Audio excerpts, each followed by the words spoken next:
എല്ലാവർക്കും പുതിയ വീഡിയോയിലേക്ക് സ്വാഗതം. ഞാനിന്ന് വന്നിരിക്കുന്നത് കഴിഞ്ഞ ദിവസം ലോക്സഭാ ഇലക്ഷൻ റിസൾട്ട് പുറത്തു വന്നു. ഇന്ത്യയിലെ മതേതര ജനാധിപത്യ വിശ്വാസികൾക്കൊക്കെ സമാധാനം വരുന്ന രീതിയിൽ, സന്തോഷം വരുന്ന രീതിയിലുള്ള റിസൾട്ടായിരുന്നു കഴിഞ്ഞ ദിവസം വന്നത്. കാരണം ഇന്ത്യയിലെ മതേതരത്വത്തെയും ഇന്ത്യയിലെ ജനാധിപത്യത്തെയും ഇന്ത്യയിലെ ഭരണഘടനയെയും എല്ലാം അടിച്ചമർത്തിക്കൊണ്ട് ഇന്ത്യയിലെ ന്യൂനപക്ഷങ്ങളെയും ഇന്ത്യയിലെ സർക്കാർ വിമർശകരെയും സർക്കാരിനെ വിമർശിക്കുന്ന മാധ്യമങ്ങളെയും സർക്കാരിനെ വിമർശിക്കുന്ന വ്യക്തികളെയും സർക്കാരിനെ വിമർശിക്കുന്ന പാർട്ടികളെയും അവരുടെ നേതാക്കളെയും എല്ലാം അടിച്ചമർത്തി മുന്നോട്ട് പോയിക്കൊണ്ടിരുന്ന BJP സർക്കാരിനും NDA സർക്കാരിനും വലിയ തിരിച്ചടി നൽകിക്കൊണ്ടുള്ള റിസൾട്ടായിരുന്നു കഴിഞ്ഞ ദിവസം വന്നത്. അതുകൂടാതെ തന്നെ NDA സർക്കാരിന് മാമാപ്പണിയെടുക്കുന്ന, NDA സർക്കാരിന് അടിമപ്പണിയെടുക്കുന്ന ഇന്ത്യയിലെ മുൻനിര മാധ്യമങ്ങളുടെ പ്രവചനങ്ങൾക്കേറ്റ കനത്ത തിരിച്ചടിയായിരുന്നു കഴിഞ്ഞ ദിവസത്തെ ഇലക്ഷന്. കാരണം കഴിഞ്ഞ ദിവസം ഇലക്ഷൻ റിസൾട്ട് വരുന്നതിന് തൊട്ടു മുമ്പ് വന്ന എക്സിറ്റ് പോളുകളിലെല്ലാം 400 സീറ്റും 410 സീറ്റും ഒക്കെ BJPക്ക് പ്രവചിച്ച ചാനലുകളായിരുന്നു കൂടുതലും. അപ്പോഴും ഞാൻ എൻ്റെ ഈ ചാനലിരുന്ന് ഞാൻ ഒരു DB ലൈവ് എന്ന് പറഞ്ഞ ഒരു ചാനലിന്റെ എക്സിറ്റ് പോൾ ഫലങ്ങൾ ഞാൻ വിശകലനം ചെയ്യും. ഏകദേശം ഇതുപോലെ വരാൻ സാധ്യത ഉണ്ടെന്ന് പറയുകയും ചെയ്തിരുന്നു. പക്ഷെ അത്ര തന്നെ ആക്യുറേറ്റ് വന്നില്ലെങ്കിലും ഒരു 260 സീറ്റോളായിരുന്നു അവർ പറഞ്ഞിരുന്നു. പക്ഷെ 295 സീറ്റോളായിരുന്നു അവർ പറഞ്ഞിരുന്നു. പക്ഷെ ചില സംസ്ഥാനങ്ങളിലെ ഫലങ്ങൾ പൂർണ്ണമായും എതിരായതുകൊണ്ട്, അതായത് മധ്യപ്രദേശ്, ബീഹാർ, ഗുജറാത്ത് പോലെയുള്ള ചില സംസ്ഥാനങ്ങളിലെ ഫലങ്ങൾ പൂർണ്ണമായും എതിരായി. ഡൽഹി അങ്ങനെ തുടങ്ങിയ ചില സംസ്ഥാനങ്ങളിലെ ഫലങ്ങൾ പൂർണ്ണമായും എതിരായതുകൊണ്ട് വിചാരിച്ച റിസൾട്ടിലേക്ക് വരാൻ പറ്റില്ല. ആന്ധ്രാപ്രദേശ് ഇങ്ങനെ തുടങ്ങിയ ചില സംസ്ഥാനങ്ങൾ ഓരോന്നോരോന്ന് എടുത്തു പറയാൻ ഉദ്ദേശിക്കുന്നില്ല. അപ്പോൾ ആ ഒരു സംസ്ഥാനങ്ങളിലെ ഫലങ്ങൾ പൂർണ്ണമായി എതിരായ ഒരൊറ്റ കാരണത്താൽ മാത്രമാണ് കഴിഞ്ഞ ദിവസം BJP മുന്നണി മുന്നോട്ട് വന്നത്. അപ്പൊ ഞാനിന്ന് വന്നിരിക്കുന്നത് ഈ ഇലക്ഷൻ വരുന്നതിന് തൊട്ട് മുമ്പായിട്ട് ചെറിയൊരു പ്രവചനം അല്ലെങ്കിൽ എൻ്റെ ഒരു പ്രഡിക്ഷൻ ഞാൻ നടത്തിയിരുന്നു. കാരണം എൻ്റെ പ്രഡിക്ഷൻ അല്ല, മറ്റ് ചാനലുകളിൽ വന്നിട്ടുള്ള സർവേയുടെ അടിസ്ഥാനത്തിൽ, മറ്റ് ചാനലുകളിൽ വന്നിട്ടുള്ള എക്സിറ്റ് പോളുകളുടെ അടിസ്ഥാനത്തിൽ നടത്തിയ ഒരു ചെറിയൊരു പ്രഡിക്ഷൻ. ആ സർവേയുടെ അടിസ്ഥാനത്തിൽ ഞാൻ കേരളത്തിൽ UDF മുന്നണിക്ക് 16 മുതൽ 18 സീറ്റ് വരെ ലഭിക്കുമെന്നും LDF മുന്നണിക്ക് 2 മുതൽ 4 സീറ്റ് വരെ ലഭിക്കുമെന്ന് ചെറിയൊരു പ്രഡിക്ഷൻ നടത്തിയിരുന്നു. അപ്പോൾ ആ ഒരു പ്രഡിക്ഷന്റെ അടിസ്ഥാനത്തിൽ 18 സീറ്റാണ് UDFന് ലഭിച്ചത്. പക്ഷേ LDFന് 2 മുതൽ 4 വരെ സീറ്റും BJPക്ക് ഒറ്റ സീറ്റും ലഭിക്കില്ല എന്ന് വിചാരിച്ചെടുത്ത് LDFന് ഒരു സീറ്റ് മാത്രമേ ലഭിച്ചിട്ടുള്ളൂ. BJPക്ക് ആണെങ്കിൽ ഒരു സീറ്റ് കേരളത്തിൽ നിന്ന് ലഭിക്കുകയും ചെയ്തു. നിർഭാഗ്യവശാൽ കേരളത്തിൽ നിന്ന് BJPക്ക് ഒരു സീറ്റ് ലഭിച്ചു എന്ന് വേണമെങ്കിൽ പറയാം. അപ്പോൾ ഞാൻ അതിന്റെ ചെറിയൊരു വിലയിരുത്തൽ നടത്താൻ വേണ്ടി ശ്രമിക്കുകയാണ്. ഞാൻ ഓരോരോ മണ്ഡലങ്ങൾ പെട്ടെന്ന് എടുത്തിട്ട് ആ മണ്ഡലത്തിൽ ഞാൻ പ്രതീക്ഷിച്ച റിസൾട്ട് എങ്ങനെയായിരുന്നു, ആ മണ്ഡലത്തിൽ വന്ന റിസൾട്ട് എങ്ങനെയാണെന്നുള്ള ചെറിയൊരു അവലോകനം നടത്താൻ മാത്രമേ ശ്രമിക്കുന്നുള്ളൂ. അപ്പോൾ നേരെ വീഡിയോയിലേക്ക് കിടക്കാം. അപ്പോൾ ഒന്നാമത്തെ മണ്ഡലം കാസർഗോഡാണ്. കാസർഗോഡ് മണ്ഡലം ഞാൻ സത്യമായിട്ടും ഞാൻ ആ വീഡിയോയിൽ തന്നെ കാറ്റഗറി ചെയ്തിട്ട് സംസാരിച്ചിരുന്നു. ഓരോ മണ്ഡലങ്ങൾ, അതായത് 100% UDF ജയിക്കുന്ന മണ്ഡലം, കുറച്ച് ചെറിയ രീതിയിൽ പോരാട്ടം നടത്തിയാലും UDF ജയിക്കുന്ന മണ്ഡലം, 100% LDF ജയിക്കുന്ന മണ്ഡലം, അങ്ങനെ ക്ലാസിഫൈ ചെയ്തിരുന്നു, തരംതിരിച്ചിരുന്നു. അപ്പം കാസർഗോഡ് ഞാൻ ഉൾപ്പെടുത്തിയിരുന്നത് യഥാർത്ഥത്തിൽ UDFന് ശക്തമായൊരു മത്സരം നേരിടേണ്ടി വരുന്ന മണ്ഡലത്തിലായിരുന്നു ഞാൻ പെടുത്തിയിരുന്നത്. പക്ഷേ അത്ഭുതപ്പെടുത്തിക്കൊണ്ട്, ഞാൻ സത്യാന്തമായിട്ട് പറഞ്ഞാൽ ഒരു കഴിഞ്ഞ തവണത്തെ ഒരു ഭൂരിപക്ഷം, അല്ലെങ്കിൽ കഴിഞ്ഞ തവണത്തെ ഇതിനേക്കാണ് കുറച്ചുകൂടെ താഴെയുള്ള ഒരു ഭൂരിപക്ഷം എന്നുള്ള രീതിയിലായിരുന്നു ഞാൻ ഇലക്ഷൻ റിസൾട്ട് പ്രതീക്ഷിച്ചത്. പക്ഷേ ഏവരെയും അത്ഭുതപ്പെടുത്തിക്കൊണ്ട് മികച്ച ഭൂരിപക്ഷത്തിൽ, കഴിഞ്ഞ തവണത്തിന് ഡബിളിന് ഇരട്ടിയിലേക്കാൾ കൂടുതൽ, 1,00,000-ലധികം ഭൂരിപക്ഷത്തിന്, കൃത്യമായിട്ടുള്ള ഭൂരിപക്ഷം എനിക്കറിയില്ല, പക്ഷെ 1,00,000 ചില്ലറ, 1,05,000-ന് താഴെയുള്ള ഭൂരിപക്ഷത്തിന് രാജ്മോഹൻ ഉണ്ണിത്താൻ ഗംഭീര വിജയം ആണ് ആ മണ്ഡലത്തിൽ വിജയിച്ച് കയറിയത്. അവിടെ BJPയുടെ വോട്ട് പിടിച്ചെന്ന് പോലും പറയാൻ പറ്റാത്ത രീതിയിലാണ് ഈ അദ്ദേഹത്തിന്റെ വിജയം. കാരണം BJPക്ക് അവിടെ വോട്ട് കൂടുക ചെയ്തത്. അശ്വിനി എന്ന സ്ഥാനാർത്ഥിക്ക് കഴിഞ്ഞ തവണ ലഭിച്ചതിനേക്കാൾ 5000 വോട്ടുകളോളം കൂടാണ് ചെയ്തത്. അപ്പൊ അത്രയും വലിയ ഭൂരിപക്ഷത്തിന് കാസർഗോഡ് ജയിക്കുമെന്ന് ഒരാളും പ്രതീക്ഷിച്ചിട്ടില്ലായിരുന്നു. പല സർവേകളിലും രാജ്മോഹൻ ഉണ്ണിത്താൻ പരാജയപ്പെടും എന്ന് വരെ പറഞ്ഞിട്ടുണ്ടായിരുന്നു. അപ്പോൾ അത്രയും അത്ഭുതപ്പെടുത്തിയ റിസൾട്ടായിരുന്നു കാസർഗോഡ് മണ്ഡലത്തിലേത്. ഇനി കണ്ണൂർ മണ്ഡലത്തിലേക്ക് വന്നു കഴിഞ്ഞാൽ, കണ്ണൂർ മണ്ഡലവും ഞാനൊരു അത്യാവശ്യം ഒരു മത്സരം ഉണ്ടാവാൻ സാധ്യത ഉണ്ടെന്നായിരുന്നു വിചാരിച്ചിരുന്നത്. കാരണം അവിടെ ഏറ്റവും അവസാനമാണ് സ്ഥാനാർത്ഥിയെ പ്രഖ്യാപിച്ചത്. പ്രചരണത്തിന് ഏറ്റവും അവസാനമാണ് UDF സ്ഥാനാർത്ഥിയാക്കിയ സുധാകരൻ ഇറങ്ങിയത്. പക്ഷേ അവിടെയും അത്ഭുതപ്പെടുത്തിക്കൊണ്ട് LDFന്റെ കോട്ടകളിൽ വരെ, LDFന്റെ പാർട്ടി ഗ്രാമങ്ങളിൽ വരെ വോട്ട് പിടിച്ചുകൊണ്ട് 60,000 70,000 വോട്ടിന് LDF കഴിഞ്ഞ നിയമസഭാ ഇലക്ഷനിൽ വിജയിച്ച സ്ഥലങ്ങളിൽ വെറും 5,000 4,000 വോട്ടിന്റെ ലീഡ് മാത്രം നൽകിക്കൊണ്ട് LDFന് അത്രയും വോട്ടിന്റെ ലീഡ് മാത്രം ലഭിച്ചു ആ മണ്ഡലങ്ങളിൽ. അതുകൂടാതെ UDFന്റെ ലീഡ് ലഭിക്കുന്ന മണ്ഡലങ്ങളിലെല്ലാം ശക്തമായ ലീഡ് നേടിക്കൊണ്ട് സുധാകരൻ കഴിഞ്ഞ തവണ ലഭിച്ചതിനേക്കാളും ഒരുപാടധികം വോട്ടിന്, അതായത് 1,05,000 ഭൂരിപക്ഷത്തിന് സുധാകരന് വിജയിച്ചു കയറി. അപ്പൊ ഈ സുധാകരന്റെ വിജയം അത് സത്യം പറഞ്ഞ കമ്മ്യൂണിസ്റ്റ് പാർട്ടിക്ക് ഏറ്റവും വലിയ പ്രഹരത്തിൽ ഒന്ന് തന്നെയാണ്. കാരണം സുധാകരൻ മത്സരിക്കാൻ നോമിനേഷൻ കൊടുത്ത ആ നിമിഷം മുതൽ സുധാകരനെ സംഖ്യയാക്കാനും, അതായത് അവരുടെ ഏറ്റവും രസകരമായിട്ടുള്ള ഒരു പരിപാടി എന്താണെന്ന് വെച്ചാൽ സുധാകരനെ സംഖ്യയാക്കുക, തൊട്ടപ്പുറത്തെ മണ്ഡലത്തിൽ ഷാഫിനെ സുഡാപ്പിയാക്കുക. ഈ രീതിയിൽ ഒരു വർഗീയ പ്രചരണം നടത്തിക്കൊണ്ട് വോട്ട് പിടിച്ചത് അവിടെയുള്ള ജനങ്ങളെ ഏശിയിട്ടേയില്ല. സുധാകരന്റെ ജനപ്രീതിക്ക് മുമ്പിൽ അടിയറവ് പറയാനാണ് ഇത്തവണയും CPMന്റെ വിധി എന്ന് തന്നെ പറയേണ്ടി വരും. കാരണം അത്രയും ശക്തനായ സ്ഥാനാർത്ഥി മത്സരിച്ചിട്ടും സുധാകരനൊന്നും തൊടാൻ പോലും പറ്റിയിട്ടില്ല. മികച്ച ഭൂരിപക്ഷത്തിന് അവിടെ സുധാകരൻ വിജയിച്ചു കയറി. പിന്നെ വയനാടിനെ നമ്മൾ പറയേണ്ട ആവശ്യമില്ല. ഞാൻ 100% UDF വിജയിച്ച് കയറുന്ന ഏറ്റവും ആദ്യം തന്നെ UDF വിജയിക്കുന്ന മണ്ഡലത്തിലൊന്നായിട്ടാണ് വയനാടിനെ നമ്മൾ ഉൾപ്പെടുത്തിയിരുന്നത്. പിന്നെ ഞാൻ നേരത്തെ തന്നെ പറഞ്ഞിരുന്നു, ചെറിയ രീതിയിൽ ഭൂരിപക്ഷത്തിൽ ഇടിവുണ്ടാവും. അതുപോലെ തന്നെ സംഭവിച്ചിട്ടുണ്ട്. ഒരു 3,70,000 ഭൂരിപക്ഷമാണെന്ന് തോന്നി. അതിലെന്തെങ്കിലും തിരുത്തുകൾ ഉണ്ടെങ്കിൽ പിന്നീട് കമന്റായി പറയാൻ ശ്രമിക്കാം. 3,70,000 ഭൂരിപക്ഷത്തിനാണ് രാഹുൽ ഗാന്ധി ജയിച്ചതെന്നാണ് എൻ്റെ ഒരു ഓർമ്മ. അവിടെ പിന്നെ നമുക്ക് സംസാരത്തിന്റെ ഇതിന്റെ ഒന്നും ആവശ്യമില്ല. ആനിരാജയും സുരേന്ദ്രനെ പോലുള്ള വലിയ നേതാക്കന്മാർ മത്സരിച്ചത് കൊണ്ടുള്ള ചെറിയൊരു ഭൂരിപക്ഷത്തിലെ ഇടിവ് മാത്രമാണ്. അതിലപ്പുറത്തേക്ക് ഒന്നും അവിടെ പറയാനില്ല. അടുത്ത മണ്ഡലം കോഴിക്കോടാണ്. ഈ പറഞ്ഞതുപോലെ തന്നെ അത്ഭുതപ്പെടുത്തിയൊരു മണ്ഡലമാണ് കോഴിക്കോട്. കാരണം എൻ്റെ മണ്ഡലമാണ്. അതുകൊണ്ട് തന്നെ ആ മണ്ഡലത്തിന്റെ എല്ലാ സവിശേഷതയും നന്നായിട്ട് അറിയുന്ന ആളാണ് ഞാൻ. അപ്പം ഞാൻ ഇലക്ഷൻ കഴിഞ്ഞ ഉടനെ ഞാൻ പല ആൾക്കാരെയും വിളിച്ച സമയത്ത് ഒരു 50,000 ഭൂരിപക്ഷം എന്നുള്ള രീതിയിലാണ് പല ആൾക്കാരും സംസാരിച്ചത്. ശക്തമായ മത്സരം കരീം കാഴ്ചവെച്ചിട്ടുണ്ട്. അപ്പോൾ ആ ഒരു ഭൂരിപക്ഷമൊക്കെ ലഭിക്കാൻ സാധ്യതയുള്ളൂ എന്ന് പറഞ്ഞെടുത്ത് 1,50,000 ഭൂരിപക്ഷത്തിന്, അതായത് കൃത്യം സംഖ്യ അറിയില്ല, എന്നാലും 1,46,000 ചില്ലുവാനും വോട്ടിന്റെ ഭൂരിപക്ഷത്തിനാണ് MK രാഘവൻ വീണ്ടും 4ാം തവണയും കോഴിക്കോടിന്റെ സ്വന്തം രാഘവേട്ടനായി മാറിയത്. അതൊരു അത്ഭുതപ്പെടുത്തിയ റിസൾട്ട് തന്നെയാണ്. കാരണം ഇത്രയും വലിയൊരു ഭൂരിപക്ഷത്തിന് അവിടെ UDF ജയിക്കുമെന്ന് സത്യസന്ധം വേണ്ടെന്ന് പറഞ്ഞാൽ ഒരു തീവ്രമായ കോൺഗ്രസ് അനുഭാവികൾ പോലും കരുതിയിട്ടില്ല എന്നുള്ളത് ഒരു സത്യസന്ധമായിട്ടുള്ള കാര്യമാണ്. പിന്നെ അടുത്ത മണ്ഡലം പൊന്നാനിയാണ്. പൊന്നാനി പല മാധ്യമങ്ങളിലും വന്ന പ്രീപോളിലൊക്കെ നേരിയ ലീഡ് 5% അല്ലെങ്കിൽ 4% ലീഡൊക്കെയാണ് പല ചാനലുകളും പറഞ്ഞത്.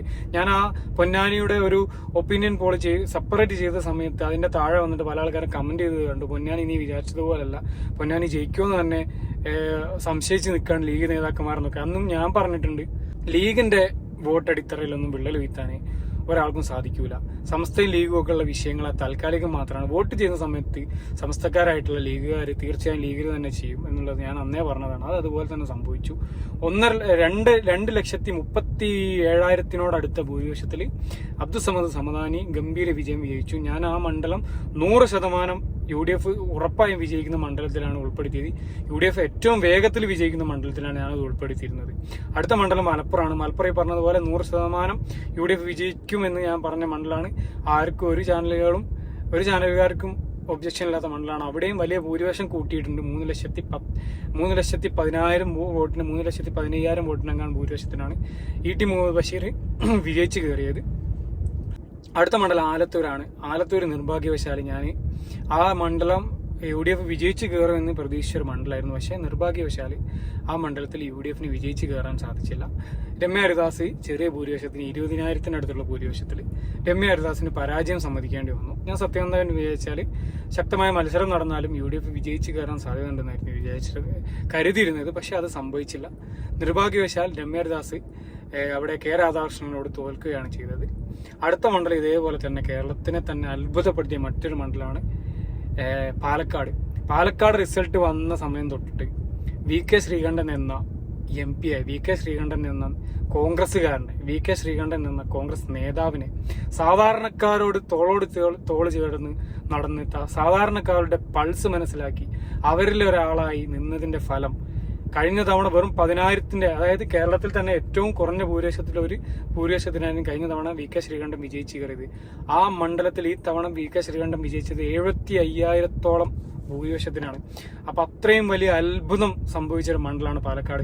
ഞാൻ സത്യസന്ധമായിട്ട് പറഞ്ഞാൽ ഒരു ശക്തമായ പോരാട്ടം നടക്കാൻ സാധ്യതയുള്ള, ഇരു മുന്നണികൾക്കും സാധ്യതയുള്ള റിസൾട്ട് സാധ്യത കണ്ടിരുന്നൊരു മണ്ഡലമായിട്ടാണ് ഞാൻ ആ മണ്ഡലത്തിനെ കണ്ടിരുന്നത്. പക്ഷേ അവിടെ VK ശ്രീകണ്ഠൻ കാണിച്ചത് വലിയൊരു അത്ഭുതമാണ്. കാരണം 75,000-ന്റെ വോട്ടിന്റെ ഭൂരിപക്ഷം, അതും പോളിറ്റ് ബ്യൂറോ അംഗമായ LDF-ന്റെ CPM-ന്റെ ഏറ്റവും ഉന്നതനായ നേതാവായിട്ടുള്ള വിജയരാഘവനോട് നേടുക എന്നത് ഒരു വലിയ അത്ഭുതം തന്നെയാണ്.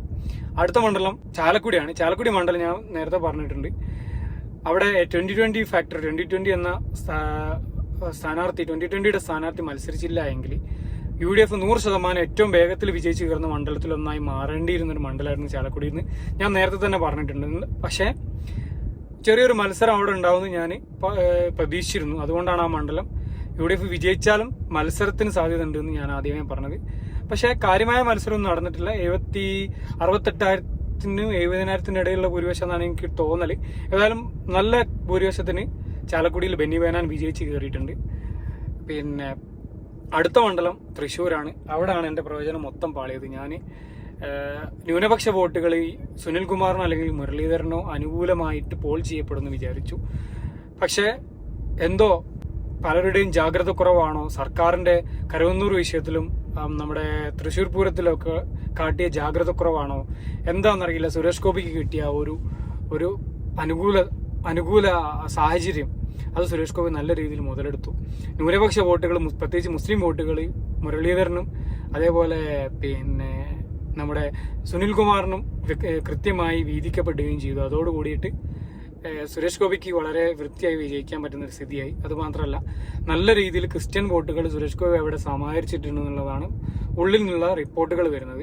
കോൺഗ്രസിന്റെയും CPM-ന്റെ ഒക്കെ വോട്ടുകൾ സുരേഷ് ഗോപി പിടിച്ചിട്ടുണ്ടെന്നാണ് ഇരു പാർട്ടികളും പരസ്പരം പഴിചാരുന്നത്. ഏതായാലും നമുക്ക് അത്തരം രാഷ്ട്രീയ ചർച്ചകളൊക്കെ പിന്നീടുള്ള ദിവസങ്ങളിൽ വരാം. ഏതായാലും എൻ്റെ പ്രഡിക്ഷനിൽ ഒരിക്കലും വിചാരിക്കാത്ത ഒരു പ്രഡിക്ഷൻ ആയിരുന്നു BJPക്ക് കിട്ടിയ ഒരു സീറ്റ്. ഏതായാലും അത് അങ്ങനെ സംഭവിച്ചു. നിർഭാഗ്യവശാൽ അത് അങ്ങനെ സംഭവിക്കപ്പെട്ടു. ഇനി നമുക്ക് ജാഗ്രത പാലിക്ക് മുന്നോട്ട് പോകാൻ ശ്രമിക്കുക എന്നല്ലാണ്ട് വേറൊന്നും പറയാനില്ല. അടുത്ത മണ്ഡലം എറണാകുളമാണ്. എറണാകുളം പിന്നെ നേരത്തെ ഞാൻ പറഞ്ഞതുപോലെ ഏറ്റവും വേഗത്തിൽ UDF വിജയിച്ച് കയറുന്ന ഒരു മണ്ഡലം. അതുപോലെ തന്നെ ഏറ്റവും വേഗത്തിൽ തന്നെ UDF വിജയിച്ച് കയറി ചരിത്ര ഭൂരിപക്ഷം നേടി 2,58,000-അടുത്തുള്ള ഭൂരിപക്ഷത്തിനാണ് അവിടെ ഹൈബി ഈഡന് അവിടെ വിജയിച്ച് കയറിയത്. അടുത്തത് ഇടുക്കിയാണ്. ഇടുക്കി ചെയ്ത് പറഞ്ഞതുപോലെ 100% UDF ഏറ്റവും വേഗത്തിൽ വിജയിച്ച് കയറുന്ന ഒരു മണ്ഡലമായിട്ടാണ് ഞാൻ കണക്കൂട്ടിയിരുന്നത്. അതുപോലെ തന്നെ കേരളത്തിൽ ഏറ്റവും വലിയ ലീഡ് പിടിച്ച സ്ഥാനാർത്ഥി ഡീനായിരുന്നു. ഏറ്റവും വേഗത്തിൽ 50,000 വോട്ട് രാഹുൽ ഗാന്ധിക്ക് ലഭിക്കുന്നതിന് മുമ്പ് 50,000 വോട്ടിന്റെ ലീഡ് ഡീൻ കുര്യാക്കോസിന് ലഭിച്ചിരുന്നു. ഡീൻ കുര്യാക്കോസ് 1,31,000 വോട്ടിനാണ് ജയിച്ചത്. കഴിഞ്ഞ തവണത്തെ അത്ര ഭൂരിപക്ഷം അല്ല എന്നാണ് എനിക്ക് തോന്നുന്നത്. എന്നാലും മോശമല്ലാത്ത നല്ല ഗംഭീര ഭൂരിപക്ഷത്തിന് തന്നെ ഡീൻ അവിടെ ജയിച്ചു കയറി. പിന്നെ കോട്ടയം മണ്ഡലമാണ്. കോട്ടയം മണ്ഡലം ഞാൻ പ്രതീക്ഷിച്ചത് ഒരു മത്സരം നടക്കുമായിരുന്നു. പക്ഷെ അവിടെ ഒരു ചുക്കും സംഭവിച്ചില്ല, ഒരു മത്സരവും നടന്നിട്ടില്ല. കുറച്ച് വോട്ടുകൾ കഴിഞ്ഞ തവണത്തേക്കാണ് BDJS പിടിച്ചത്. തുഷാർ വെള്ളാപ്പള്ളി ആയതുകൊണ്ട് മാത്രം പിടിച്ചു എന്നല്ലാതെ വേറെ വലിയ മാറ്റമൊന്നും കോട്ടയം മണ്ഡലത്തിൽ ഉണ്ടായിട്ടില്ല. കോട്ടയം മണ്ഡലത്തിൽ കംഫർട്ടബിൾ ആയിട്ട് ഫ്രാൻസിസ് ജോർജ് 84,000 വോട്ടിന് വിജയിച്ച് കയറി. അതിന്റെ കൃത്യമായിട്ടുള്ള ഭൂരിപക്ഷം അല്ല ഞാൻ പറയുന്നത്, ഞാൻ ഏകദേശം എൻ്റെ ഓർമ്മയിൽ വെച്ചിട്ട് പറയാണ്. അടുത്തത് ആലപ്പുഴ മണ്ഡലമാണ്. ആലപ്പുഴ മണ്ഡലം ഞാൻ നേരത്തെ പറഞ്ഞിരുന്നു, തീർച്ചയായും UDF വിജയിച്ച് കയറും. ഒരു മത്സരം പോലും ഇല്ലാതെ 100% UDF വിജയിച്ച് കയറുന്ന മണ്ഡലത്തിലൊന്നായിട്ടാണ് ഞാൻ ആലപ്പുഴയെ എണ്ണിയിരുന്നത്. അത് അതുപോലെ തന്നെ സംഭവിച്ചിട്ടുണ്ട്. 86,000 വോട്ടിന്റെ ഭൂരിപക്ഷത്തിനാണ് അവിടെ നമ്മുടെ KC വേണുഗോപാൽ വിജയിച്ച് കയറി. ഞാൻ വേറൊരു കാര്യം പ്രത്യേകം അവിടെ സൂചിപ്പിച്ചിരുന്നു. അവിടെ കോൺഗ്രസിന് വിജയിക്കാൻ ഏറ്റവും കൂടുതൽ സാധ്യത ഉണ്ടാവാൻ ഏറ്റവും പ്രധാന കാരണം ശോഭാ സുരേന്ദ്രന്റെ സ്ഥാനാർത്ഥിത്വമാണുള്ളത്. അത് അതുപോലെ തന്നെ സംഭവിച്ചിട്ടുണ്ട്. കാരണം ശോഭാ സുരേന്ദ്രൻ പല മണ്ഡലങ്ങളിലും LDF വോട്ടുകൾ ഗണ്യമായി പിടിച്ചിട്ടുണ്ട്. LDFന് സ്ഥിരമായി കിട്ടിക്കൊണ്ടിരുന്ന വോട്ട് ബാങ്കിലൊക്കെ വിള്ളൽ വീഴ്ത്തി അവർ ഭയങ്കര മുന്നേറ്റം നടത്തിയത് കൊണ്ട് തന്നെയാണ് ഇത്രയും വലിയ ലീഡിലേക്ക് KC വേണുഗോപാൽ പോയത് എന്ന് തന്നെയാണ് ഞാൻ വിശ്വസിക്കുന്നത്. അടുത്ത മണ്ഡലം പത്തനംതിട്ടയാണ്. പത്തനംതിട്ട ഞാൻ കുറച്ച് മത്സരം നടന്നാലും, ഒരു നേരിയ മത്സരം നടന്നാലും UDF വിജയിച്ച് കയറും എന്ന കാറ്റഗറിയിൽ പെടുത്തിയ മണ്ഡലമാണ്. അത് അതുപോലെ തന്നെ സംഭവിച്ചിട്ടുണ്ട്. മോശമല്ലാത്ത ഭൂരിപക്ഷത്തിന് 55,000-നോട് അടുത്ത ഭൂരിപക്ഷത്തിന് ആന്റോ ആന്റണി തന്നെ അവിടെ വിജയിച്ച് കയറി. അടുത്ത മണ്ഡലം മാവേലിക്കരയാണ്. മാവേലിക്കര ഈ പറഞ്ഞതുപോലെ ഞാൻ സത്യമായിട്ട് പറഞ്ഞാൽ LDF വിജയിക്കും എന്നാണ് വിചാരിച്ചത്. അത് എൻ്റെ സ്വന്തം പ്രഡിക്ഷൻ അല്ലാത്തത് കൊണ്ടാണ്. എൻ്റെ പ്രഡിക്ഷനെല്ലാം ആദ്യം പറഞ്ഞിരുന്നു. കാരണം എല്ലാ ചാനലുകളിലും അവിടെ ഈ LDF സ്ഥാനാർത്ഥിയായിട്ടുള്ള അരുൺകുമാറിനായിരുന്നു ഭൂരിപക്ഷം പറഞ്ഞത്. നമ്മുടെ കൊടിക്കുന്ന് സുരേഷിന് ഭരണവിരുദ്ധ വികാരം കൂടുതലുണ്ട്, അതുകൊണ്ട് അരുൺകുമാർ വിജയിച്ച് കയറുന്നത് തന്നെയായിരുന്നു എല്ലാ ചാനലുകളും 100% ചാനലുകളും അവിടെ LDFന് അനുകൂലമായിട്ടുള്ളൊരു തരംഗമുണ്ടെന്നാണ് പറഞ്ഞത്. അതുകൊണ്ട് നമ്മളും ആ രീതിയിലാണ് പറഞ്ഞിരുന്നത്. പക്ഷേ നമ്മൾ പ്രതീക്ഷ പോലല്ല സംഭവിച്ചത്. നേരിയ ഭൂരിപക്ഷത്തിന് അവിടെ കൊടിക്കുന്നിൽ വിജയിച്ച് കയറി. 10,000-നോടടുത്തുള്ള ഭൂരിപക്ഷം മാത്രമാണ് ലഭിച്ചത്. സംഭവം സത്യസന്ധമായിട്ട് പറഞ്ഞാൽ പിന്നെ അവിടെ LDFന് ജയിക്കാനുള്ള സാഹചര്യമൊക്കെ ഉണ്ടായിരുന്നു, പക്ഷെ അത് മുതലെടുക്കാൻ അവർക്ക് പറ്റിയിട്ടില്ല എന്നുള്ളതാണ് സത്യം. അടുത്ത മണ്ഡലം കൊല്ലമാണ്. കൊല്ലം ഞാൻ 100% UDF വിജയിച്ച് കയറുന്ന മണ്ഡലത്തിൽ പെടുത്തിയ മണ്ഡലമാണ്. അതുപോലെ തന്നെ 1.5 ലക്ഷം ഭൂരിപക്ഷത്തിന് നമ്മുടെ ഈ NK പ്രേമചന്ദ്രൻ വിജയിച്ച് കയറി. അവിടെ നിന്ന് പിന്നെ നമുക്ക് കൂടുതലും സംസാരിക്കേണ്ട കാര്യമില്ല. അടുത്തത് ആറ്റിങ്ങലാണ്. ആറ്റിങ്ങൽ ഞാൻ ഈ പറഞ്ഞതുപോലെ LDF വിജയിച്ച് കയറും എന്നായിരുന്നു കരുതിയിരുന്നത്. പക്ഷേ ഞാൻ നേരത്തെ മാവേലിക്കരയുടേത് പറഞ്ഞതുപോലെ തന്നെ അവർ ഈസി ആയിട്ട് വിജയിച്ച് കയറുന്നവരെയൊക്കെ കരുതി. BJയുടെ ഒരൊറ്റ പവർ കൊണ്ട് അദ്ദേഹം പിടിക്കുന്ന വോട്ട് കൊണ്ട് അദ്ദേഹത്തിന്റെ ജനസമ്മതി കൊണ്ട് മാത്രം വിജയിച്ച് കയറുമെന്ന് തെറ്റിദ്ധരിച്ചത് കൊണ്ടാണോ എന്നറിയില്ല. കൃത്യമായ രീതിയിലുള്ള ഒരു ഇലക്ഷൻ മാനേജ്മെന്റ് അവിടെ നടത്തിയില്ല. പ്രത്യേകിച്ച് അടൂർ പ്രകാശിനെ പോലെ ഒരു ഇലക്ഷൻ മാനേജ്മെന്റ് ഇത്രത്തോളം നന്നായി കൈകാര്യം ചെയ്യുന്ന ഒരു സ്ഥാനാർത്ഥി മത്സരിക്കുന്ന മണ്ഡലത്തിൽ അവർ വേണ്ട വിധത്തിലൊരു ജാഗ്രത കൊടുക്കാത്തത് കൊണ്ടാണോ എന്താണെന്നറിയില്ല. നേരിയ ഭൂരിപക്ഷത്തിന്, അതായത് ചരിത്രത്തിലെ തന്നെ ഏറ്റവും ചെറിയ ഭൂരിപക്ഷത്തിലൊരു ഭൂരിപക്ഷത്തിനാണ് അവിടെ കഴിഞ്ഞ ദിവസം അടൂർ പ്രകാശ് വിജയിച്ച് കയറിയത്. 685 വോട്ടിന്റെ ഭൂരിപക്ഷത്തിനാണ് അവിടെ അടൂർ പ്രകാശ് വിജയിച്ചത്. റീകൗണ്ടിങ് നടത്തി അതിനുശേഷവും ഇതേ ഭൂരിപക്ഷം തന്നെയാണ് റിപ്പോർട്ട് ചെയ്യപ്പെട്ടത്. അടുത്ത മണ്ഡലം തിരുവനന്തപുരമാണ്. തിരുവനന്തപുരം ഞാൻ എണ്ണിയിരുന്നത് അല്പം മത്സരം നടന്നാലും UDF തന്നെ വിജയിച്ച് കയറാൻ സാധ്യതയുള്ള മണ്ഡലത്തിലായിരുന്നു. അത് അതുപോലെ തന്നെ സംഭവിച്ചിട്ടുണ്ട്. UDF ആദ്യ നിമിഷം ഒന്ന് വിയർത്തെങ്കിലും രാജീവ് ചന്ദ്രശേഖർ പതിവ് എല്ലാ തവണയും തിരുവനന്തപുരത്ത് കാണുന്നത് പോലെ തന്നെ ആദ്യ സമയങ്ങളിൽ BJP സ്ഥാനാർത്ഥികൾ കാണിക്കുന്ന ഒരു മേധാവിത്വം രാജീവ് ചന്ദ്രശേഖറും കാണിച്ചു. പക്ഷേ പിന്നീട് കോൺഗ്രസ് അനുകൂല മണ്ഡലങ്ങളിലേക്ക് വന്നപ്പം ശശി തരൂർ അത് തിരിച്ചു പിടിച്ചു. ഏകദേശം 15,000 സംതിങ് വോട്ടിന് അവിടെ ശശി തരൂർ വിജയിച്ച് കയറി. അപ്പോൾ ഇങ്ങനെയൊക്കെയാണ് റിസൾട്ടുകൾ വന്നിരിക്കുന്നത്. 18 സീറ്റ് UDFും 1 സീറ്റ് LDFും 1 സീറ്റ് BJPയും കേരളത്തിൽ വിജയിച്ചു. എന്നെ അത്ഭുതപ്പെടുത്തിയ റിസൾട്ടുകൾ ഒന്ന് ഇതാണ്. കാസർഗോഡ്, അതേപോലെ കോഴിക്കോട്, അതേപോലെ കണ്ണൂർ, പിന്നെ പാലക്കാട്. ഇതൊക്കെയാണ് ഏറ്റവും വലിയ അത്ഭുതം ഉണ്ടാക്കിയ റിസൾട്ടുകൾ. കാരണം അവിടെയൊക്കെ ഞാൻ ഇത്രത്തോളം ഒരു മുന്നേറ്റം UDFന് ഉണ്ടാവുമെന്ന് പ്രതീക്ഷിച്ചിട്ടില്ല. മറ്റുള്ള മണ്ഡലങ്ങളിലൊക്കെ മലപ്പുറം ആയാലും പൊന്നാനി ആയാലും പിന്നെ വയനാടൊക്കെ ആയാലും എറണാകുളം ആയാലും ഇടുക്കി ആയാലും കൊല്ലമായാലൊക്കെ നമ്മൾ പ്രതീക്ഷിച്ചൊരു മുന്നേറ്റം, അത് നമ്മൾ UDFന്റെ മുന്നേറ്റം പ്രതീക്ഷിച്ചതാ. അത് കുറച്ചും കൂടി എന്നല്ലാതെ അത് കുറയാത്ത രീതിയിൽ തന്നെ കിട്ടി. പക്ഷേ ഈ പറഞ്ഞ 4 മണ്ഡലങ്ങൾ കാസർഗോഡ്, കോഴിക്കോട്, അതേപോലെ കണ്ണൂർ, പാലക്കാട്, ഈ മണ്ഡലങ്ങൾ യഥാർത്ഥത്തിൽ ഈ ഇലക്ഷൻ റിസൾട്ടിൽ അത്ഭുതപ്പെടുത്തി കളഞ്ഞൊരു മണ്ഡലമാണ്. അപ്പോൾ ഈ ഇലക്ഷനിൽ കേരളത്തിൽ നിന്ന് തിരഞ്ഞെടുക്കപ്പെട്ട എല്ലാ എംപിമാരും നല്ല രീതിയിലുള്ള പ്രവർത്തനങ്ങൾ കാഴ്ചവെക്കട്ടെ എന്ന് ആശംസിക്കുന്നു. അപ്പോൾ thank you for watching. Have A nice day.